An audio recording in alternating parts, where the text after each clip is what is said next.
أشهد أن محمد رسول الله۔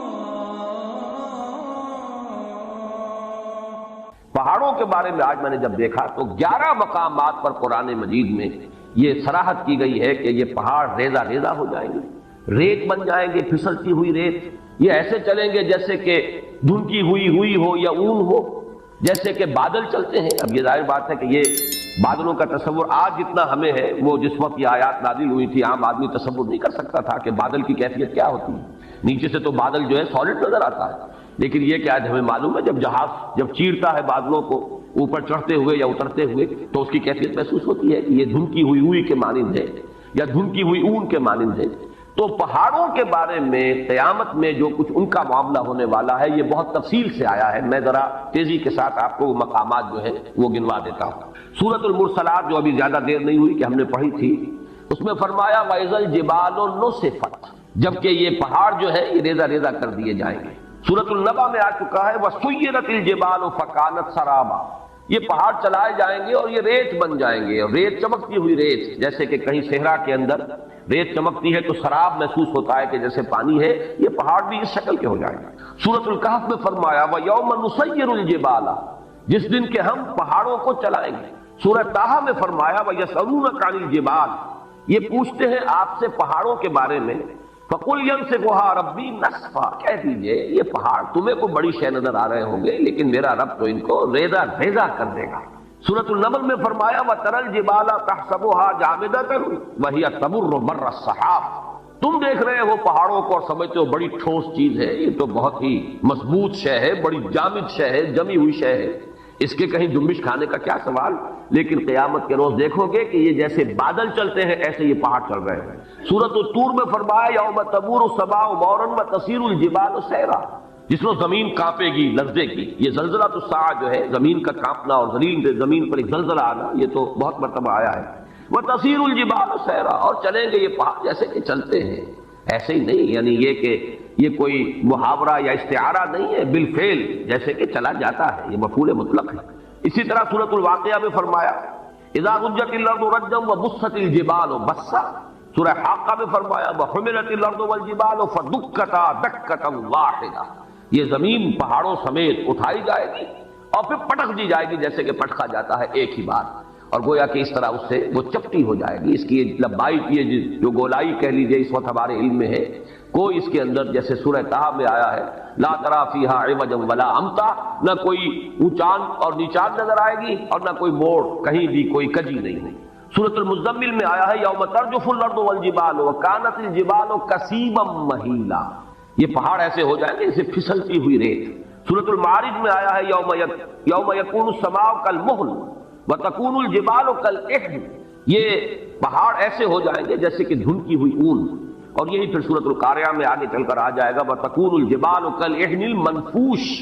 اون ایسی جو دھنک دی گئی ہو اور وہ بالکل جیسے دھنکی ہوئی روئی ہوتی ہے ایسے ہو جائے۔ یہ میرا خیال ہے کہ اس اعتبار سے کہ زمین پر جو چیزیں ہمارے مشاہدے میں آتی ہیں ان میں سب سے زیادہ ٹھوس اور سب سے زیادہ مرعوب کن شے جو ہے وہ یہ پہاڑ ہے، بڑے جمے ہوئے ڈٹے ہوئے۔ لیکن یہ کہ وہ قیامت کا زلزلہ اس کے احوال ایسے ہوں گے کہ یہ پہاڑ جو ہے ریزہ ریزہ ہو کر اور یہ چلیں گے جیسے کہ بادل چلتے ہیں یا جیسے کہ دھنکی ہوئی روئی، اور وہ اس کی کیفیت اختیار کر لیں۔ آگے چل کر سورۃ الفجر میں اس کا نقشہ جو کھینچا گیا ہے وہ اور بہت واضح ہے، اس کو چپٹا کر دیا جائے گا۔ بلکہ سورۃ الانشقاق میں بھی آیا ہے وَإِذَا الْأَرْضُ مُدَّتْ وَأَلْقَتْ مَا فِيهَا وَتَخَلَّتْ، گویا کہ جیسے کسی چیز کو کھینچ دیا جائے، اگر کوئی گیند ہو اور اس گیند کو آپ کھینچیں گے تو وہ چپٹی ہو جائے گی، اس کی گولائی ختم ہو جائے گی اور وہ لمبان کے اندر بڑھتی چلی جائے گی۔ وَإِذَا الْأَرْضُ مُدَّتْ وَأَلْقَتْ مَا فِيهَا وَتَخَلَّتْ، اب ظاہر بات ہے جب کسی ایسی شے کو کھینچا جائے گا تو اس کے بطن میں جو کچھ ہے اس کی اس موٹائی کے اندر وہ باہر نکل آئے گا۔ وَإِذَا الْأَرْضُ مُدَّتْ وَأَلْقَتْ مَا فِيهَا وَتَخَلَّتْ، جب زمین کو کھینچا جائے گا اور جو اس میں ہوگا اسے وہ باہر نکال کر خود خالی ہو جائے گا۔ سورۃ الفجر میں نقشہ کھینچا گیا ہے کہ جیسے کہ یہ پہاڑ اور یہ زمین کوٹ کوٹ کر ریزہ ریزہ کر کے برابر کر دی جائے گی، اور پھر یہیں پر وہ حشر کا میدان یہی ہوگا، قصہ زمین برسر زمین طے ہوگا، جو اعمال اس زمین پر کمائے گئے ہیں ان کا حساب کتاب یہی ہوگا۔ اور ایک خیال آتا ہے واللہ عالم، میں اسے کسی سوچی سمجھی رائے کا جو ہے اظہار نہیں کر رہا ہوں، لیکن ان تمام چیزوں کو جمع کیا جائے تو ہمیں معلوم ہے کہ زمین کا جو اصل نیوکلیس ہے وہ تو دہتا ہوا لاوا ہے، آگ ہے۔ اگر اس کو چپٹا کیا گیا تو اس کا نتیجہ ایک نکلتا ہے جو صاف سمجھ میں آتا ہے کہ یہ دونوں طرف جو ہے زمین ہوگی اور درمیان کے اندر جو ہے وہ اس کا دہتا ہوا لاوا جو ہے وہ ظاہر ہو جائے گا، اور ہو سکتا ہے کہ زمین کی جہنم جو ہے در حقیقت انسان کے لیے جو کچھ اس نے کمایا ہے اس زمین پر اس کا حساب کتاب بھی یہی ہو اور یہیں سے اس کی جہنم بھی برآمد ہو جائے۔ مجھے وہ لفظ یاد آ رہا ہے جو امام ابن تیمیہ رحمۃ اللہ علیہ فرمایا کرتے تھے جبکہ وہ جیل میں تھے اور انہیں وہاں ٹارچر کیا جاتا تھا، تکلیفیں دی جاتی تھیں، تو ایک جملہ ان کا آتا ہے کہ ان جنتی معی، میری جنت میرے ساتھ ہے، میرے دل میں جو اطمینان ہے اس کو تم ڈسٹرب نہیں کر سکتے، مجھے مار لو، ستا لو، جو کچھ کر سکتے ہو، جسم کے ساتھ کر سکتے ہو جو کچھ کر سکتے ہو، میرے دل اور میری روح جو ہے وہ تمہاری دسترس سے باہر ہے، اس کے ساتھ تم کچھ نہیں کر سکتے۔ میری جنت تو میرا وہ سکون ہے جو میرے اندر ہے، سکون قلب۔ یا ایتھا النفس المطمئنہ، اے نفس مطمئنہ، اے وہ جان جو پورے اطمینان اور سکون کے ساتھ دنیا میں اپنے پروردگار کے ساتھ لو لگا کر زندگی گزار کر آئی ہے اور اس نے بدلتے ہوئے حالات سے زیادہ تاثر قبول نہیں کیا ہے، کچھ آ گیا صبر کیا ہے، کچھ تکلیف آ گئی صبر کیا ہے، بڑے اطمینان کے ساتھ صبر و ثبات کا مظاہرہ کیا، کچھ اللہ کی طرف سے آسانی اور کشادگی آ گئی، اللہ کا شکر ادا کیا، دونوں حالتوں میں یکساں۔ یہ کیفیت جو ہے یا ایتھا النفس المطمئنہ، تو اس نفس مطمئنہ کی جنت تو اس کے اندر موجود ہے، وہ اطمینان، وہ قلب، وہ سرور، وہ کیفیت جو حاصل ہوتی ہے اللہ کے ساتھ انس اور محبت، یہ ہے اصل جنت کی جو انسان کے اندر ہے۔ ان جنتی معی، میری جنت میرے ساتھ موجود ہے۔ اسی طریقے سے خیال ہوتا ہے کہ وَإِذَا الْأَرْضُ مُدَّتْ وَأَلْقَتْ مَا فِيهَا وَتَخَلَّتْ، اور وَدُكَّتِ الْأَرْضُ دَكًّا دَكًّا وَجَاءَ رَبُّكَ وَالْمَلَكُ صَفًّا صَفًّا وَجِيءَ يَوْمَئِذٍ بِجَهَنَّمَ۔ اب وہ جہنم بھی جو ہے اسی زمین کے شق ہونے سے اس کے اندر جو بھی کچھ ہے، جو آگ ہے اور جو لاوا ہے، وہی ہوگا کہ جو جہنم کی شکل اختیار کر لے، واللہ عالم۔ یہ صرف یہ کہ انتقال ذہنی جسے کہتے ہیں، اس کو کوئی تیقن کے ساتھ نہیں کہا جا سکتا ان باتوں کو، لیکن ان تمام چیزوں کو جب انسان سامنے پاتا ہے، اس پر غور کرتا ہے، تو معلوم ہوتا ہے کہ ان کے مابین ایک ربط و تعلق جو ہے منطقی اعتبار سے قائم ہوتا ہے۔ تو فرمایا وَإِذَا الْجِبَالُ سُيِّرَتْ، جبکہ یہ پہاڑ چلائے جائیں گے، وَإِذَا الْعِشَارُ عُطِّلَتْ، عشار جمع ہے عشرا کی، عشرا جو ہے اس اونٹنی کو کہتے ہیں جو گابن ہو، حاملہ ہو اور 10 مہینے اس کے حمل پر بیت چکے ہیں، گویا کہ وضع حمل قریب ہے۔ اب یہ چونکہ یہ صورتیں ابتدائی صورتیں ہیں اور ان کے پس منظر میں عرب کا خاص ماحول اور عرب کے احساسات، اہل عرب کے جو احساسات تھے، بادیہ نشینوں کی جو ان کی ویلیوز تھیں، جو ان کے اقدار تھے، جو ان کے سوچنے کے انداز تھے، وہ ان کے پس منظر میں ہے، اس لیے کہ وہی تو مخاطب اولین تھے ان آیات کے۔ عربوں کے ہاں سب سے بڑی دولت، جیسے کہ وہ آج بھی آپ کو معلوم ہے کہ ہمارے ہاں بلوچستان وغیرہ کے علاقے میں تو دولت کس شے کا نام ہے، مال کسے کہتے ہیں، بھیڑ بکریوں کا غلہ ہی مال،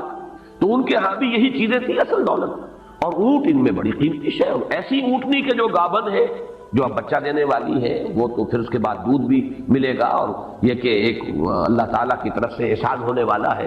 تو وہ انتہائی محبوب شے تھی، اس کی پوری وہ ٹہل اور سیوا کرتے تھے، حفاظت کرتے تھے، ایسے نہیں کہ ادھر ادھر کھلا چھوڑ دیں، اس کی پوری طریقے سے خدمت ہوتی تھی۔ تو وہ ہے اشرا، 10 مہینے جس کے ہو گئے،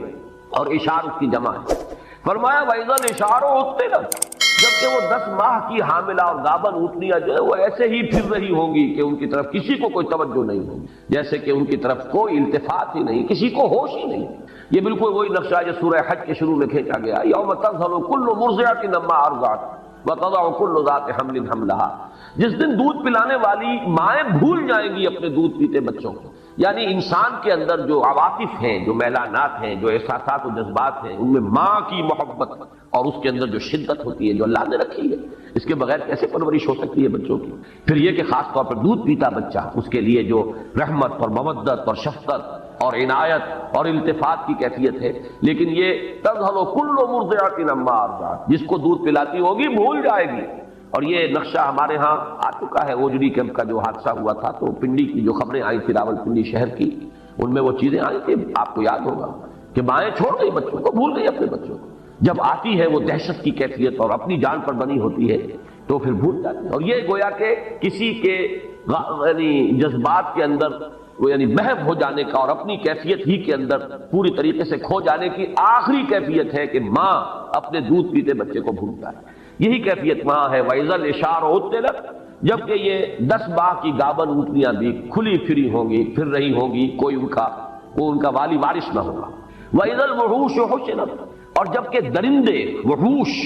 یہ جمع کر دیے جائیں گے، یہ بھی ایک عام مشاہدہ ہے کہ جب کوئی ایسی آفت عرضی آتی ہے کہ سب کو جان کے لالے پڑے ہو تو یہ درندے جو ایک دوسرے کے دشمن ہیں وہ حیوانات، کہ ایک بکری اور شیر ہو سکتا ہے کہ وہ ساتھ ساتھ کھڑے ہو اور بیٹھے ہو اور وہ شیر بکری کو کچھ نہ کہہ رہا ہو۔ سیلاب کے زمانے میں عام مشاہدہ آتا ہے کہ سانپ نہایت زہریلے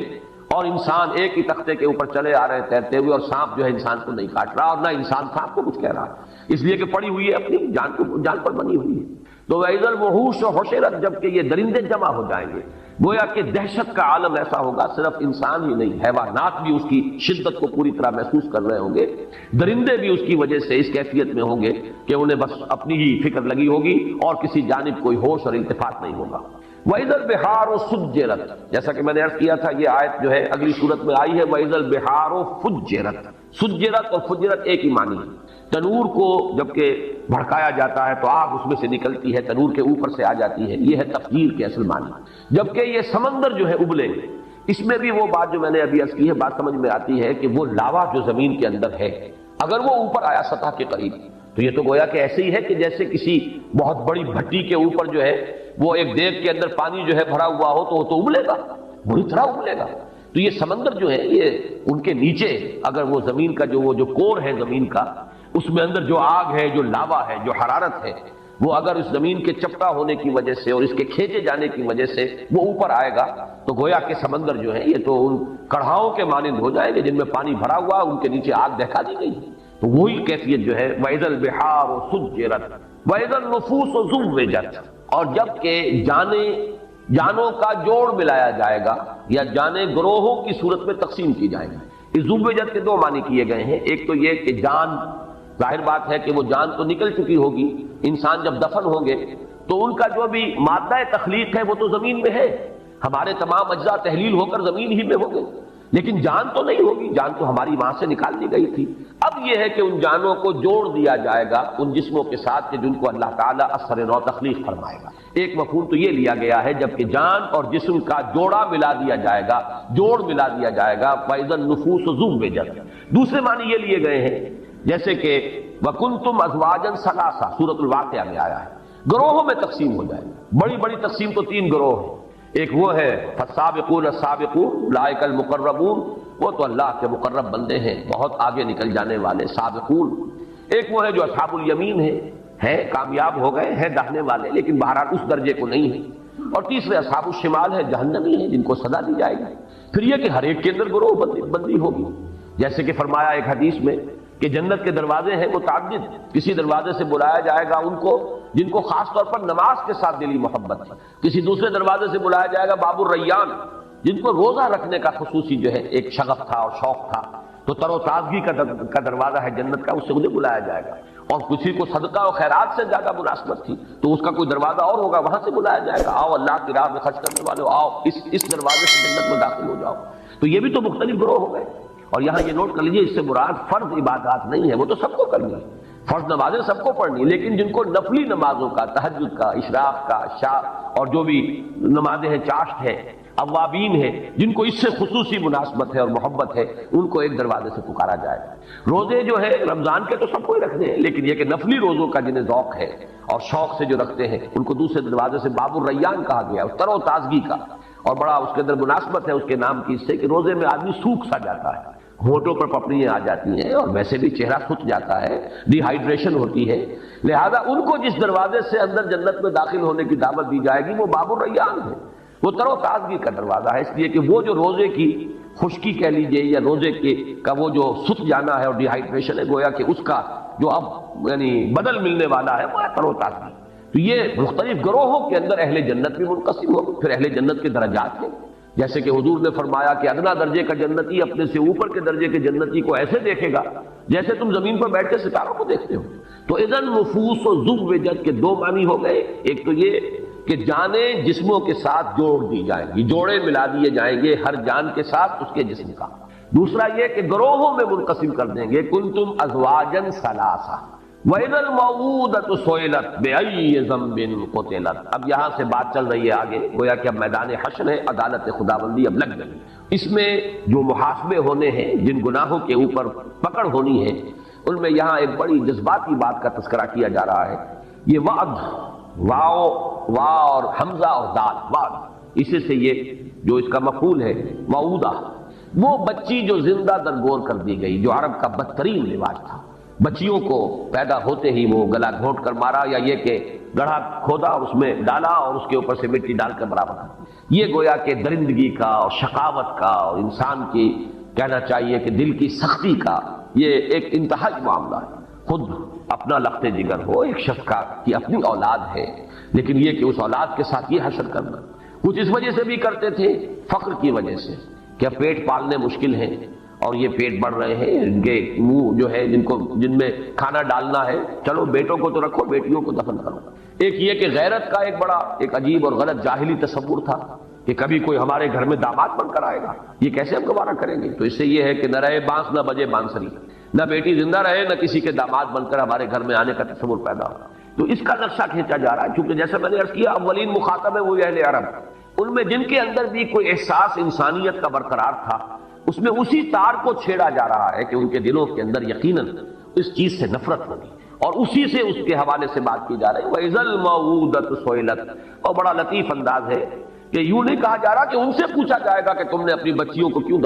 زندہ درگور کیا، بلکہ بچیوں سے سوال ہوگا۔ وَإِذَا الْمَوْءُودَةُ سُئِلَتْ، اور جب وہ بچی کہ جو زندہ درگور کر دی گئی تھی اس سے سوال کیا جائے گا بِأَيِّ ذَنبٍ قُتِلَتْ، کہ کس گناہ کی پاداش میں اسے قتل کیا گیا، کیوں مارا گیا اسے۔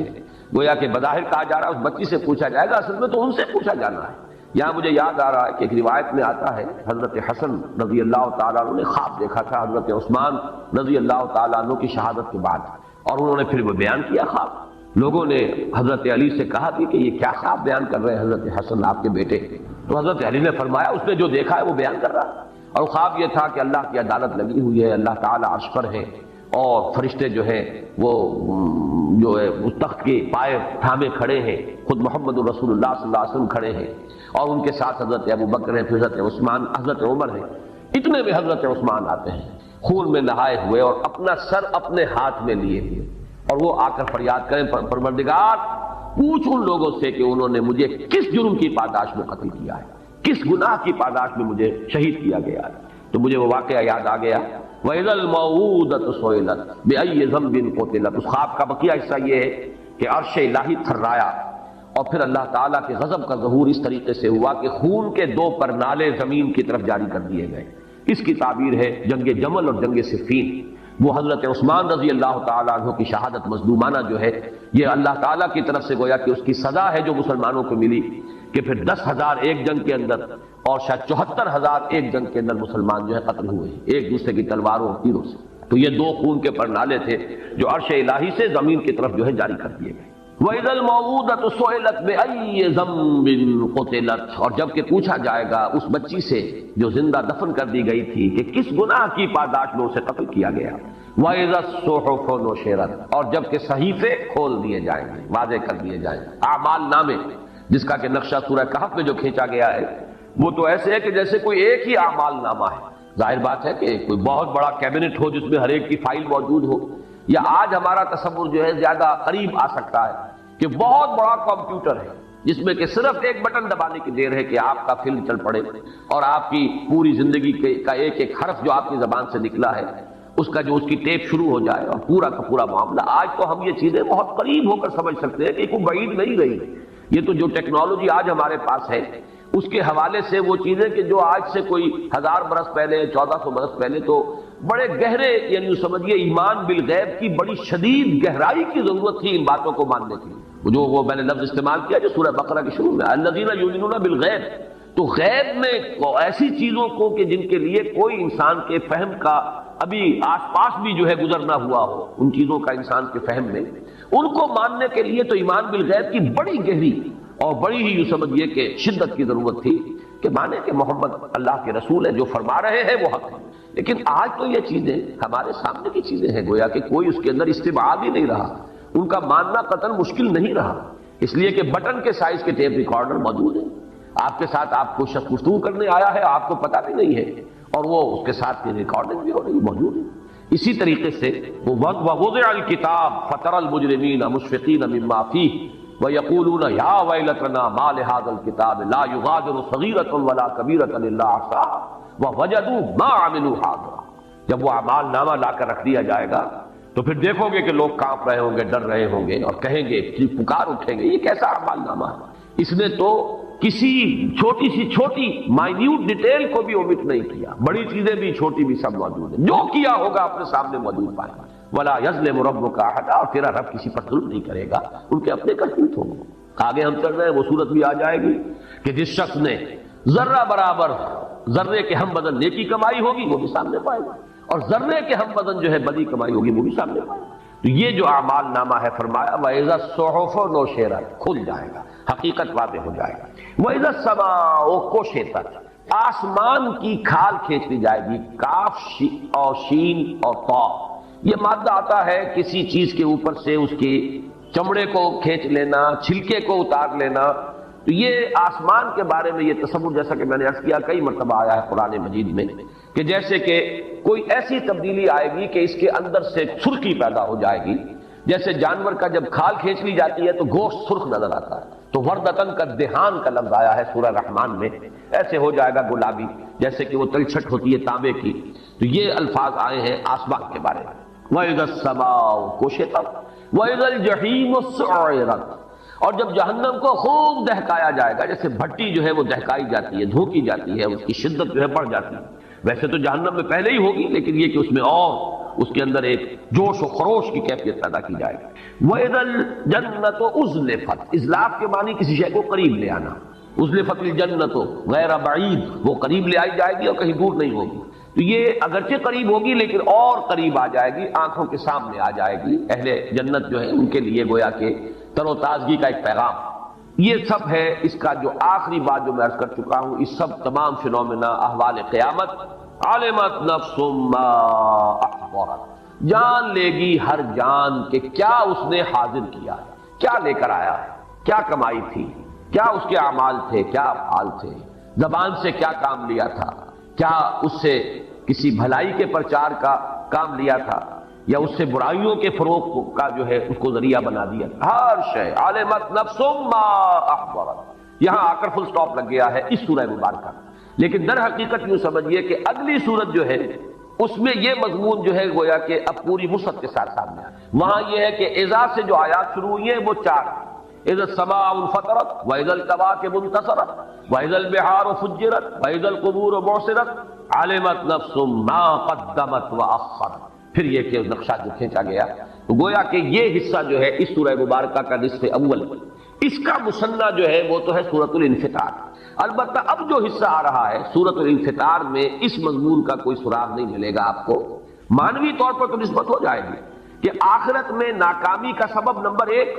وہ ہے نبوت و رسالت کا انکار، اس کا تذکرہ ہو رہا ہے۔ اب وحی کو کہانت قرار دینے والوں سے اب گفتگو ہوگی۔ دوسرا سبب کیا ہے؟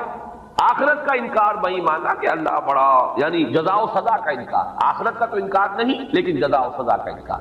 اللہ تو بڑا کریم ہے، بڑا ہی نکتہ نواز ہے، بہت ہی شان غفاری جو ہے اس کے حوالے سے آدمی کا دھوکہ تھا، اس معنی میں تو ربط ہے، لیکن یہ کہ یہ مضمون اپنی جگہ پر نہایت اہم مضامین میں سے قرآن مجید کے جو اب یہاں سے شروع ہو رہا ہے،